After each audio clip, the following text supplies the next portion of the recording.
Those who are aspiring for mukti, this dimension that we are referring to as Mahakala becomes of paramount importance.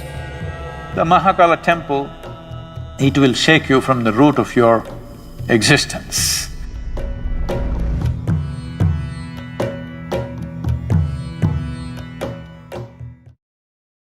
Shiva is a god who should not be named, because to name him is to limit and curtail him. At the same time, the sum of his many names also bring out the indescribable mystery of who he is, or indescribable mysteries of what this creation is. Of his various forms, Kala or Mahakala is an important, at the same time a fierce form. As Mahakala, he is the lord of time. As Kala Bhairava, he is the destroyer of time. Kala means time. Time, as you experience it, is only the cyclical movement of physical existence. The earth rotates, it's a day. The moon goes around the earth, that's a month. The earth goes around the sun, that's a year. Everything that you know as time, including your watch, is all about cycles. Everything that's physical is cyclical in nature. From atomic to cosmic, everything that's physical is naturally cyclical in nature. And because of your physical existence, because of your involvement with the physical nature of who you are, you have a sense of time. As you sit here, because you have a body, it is keeping time. If you become free from the cyclical moment of life, then we say you are in mukti or absolute liberation. So those who are aspiring for mukti, those who are seeking absolute liberation, for them this dimension that we are referring to as Mahakala becomes of paramount importance.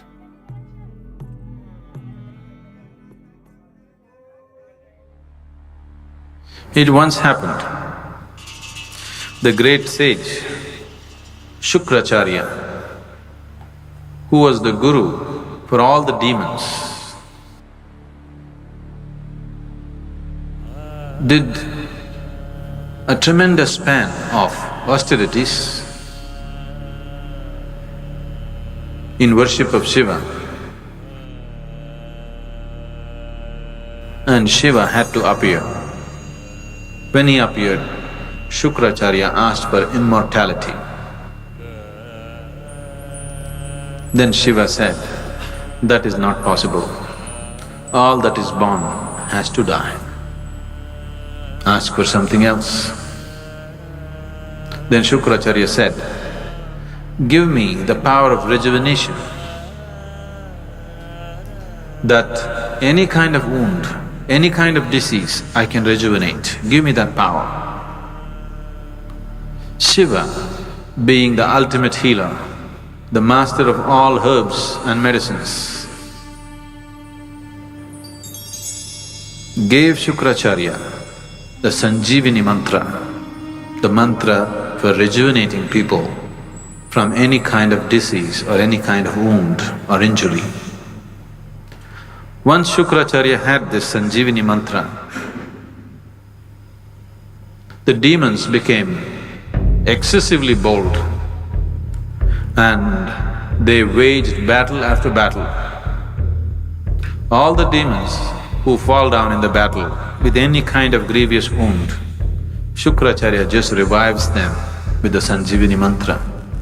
So ultimately, the army of the demons can go on fighting without losing a single man.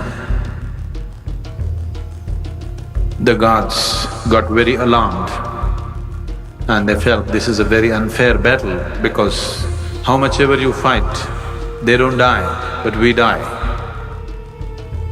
So they went to Brahma. Brahma intervened with Shiva and said, "You have given this Shukracharya this kind of power, you must kill him. Otherwise, there will be a complete imbalance in the world. The demons have an unfair advantage over the gods." Then Shiva said, "There is no need to kill him, I will contain him." Then the battle between the devas and the demons was going on. Shukracharya was going about uttering the mantra and reviving all the demons from their injuries and wounds.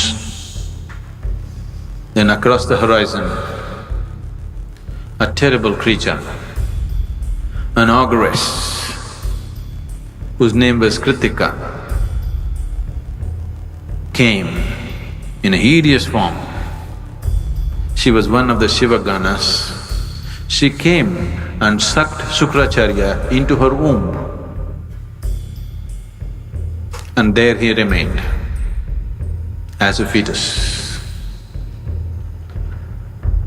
And he was contained, and a balance was set forth between gods and demons. A more fair and just battles were fought. Then Brahma was so amused and he thought, it is only Mahakala who can do this, that without killing the person, he can completely contain his life. Shukracharya remained in the womb of Kritika and his Sanjivani mantra became impotent. Or in other words, Mahakala froze time for Shukracharya, that he cannot move on.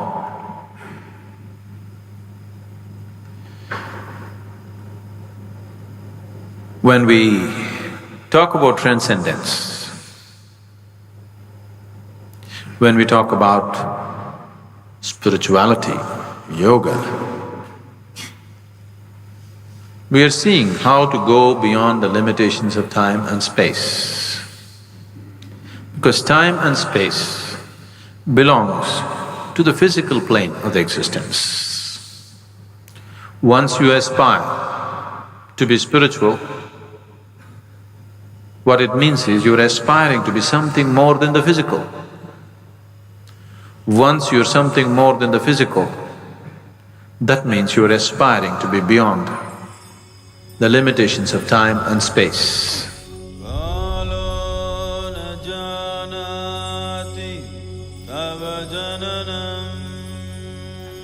The Mahakala temple, the linga that is consecrated there, is of phenomenal nature. It will shake you from the root of your existence. It is really an incredible consecration. It is just done for this purpose, that in some way it dissolves you.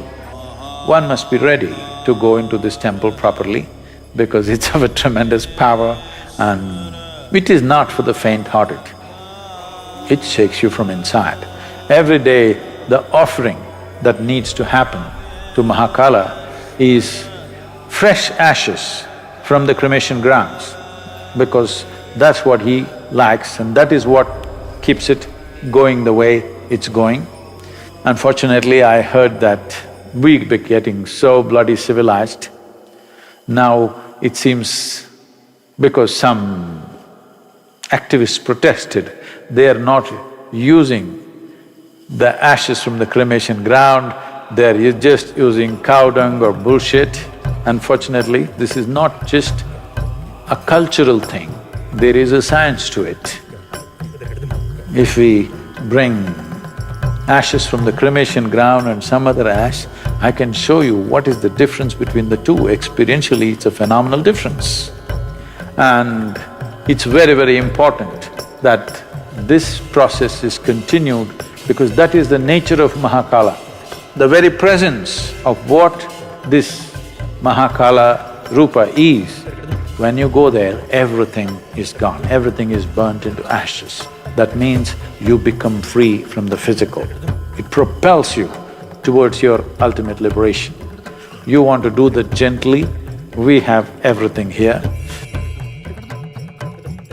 You want to do it in a boom way, you really want to be pushed hard and you are not faint-hearted, then Mahakala temple is a phenomenal process.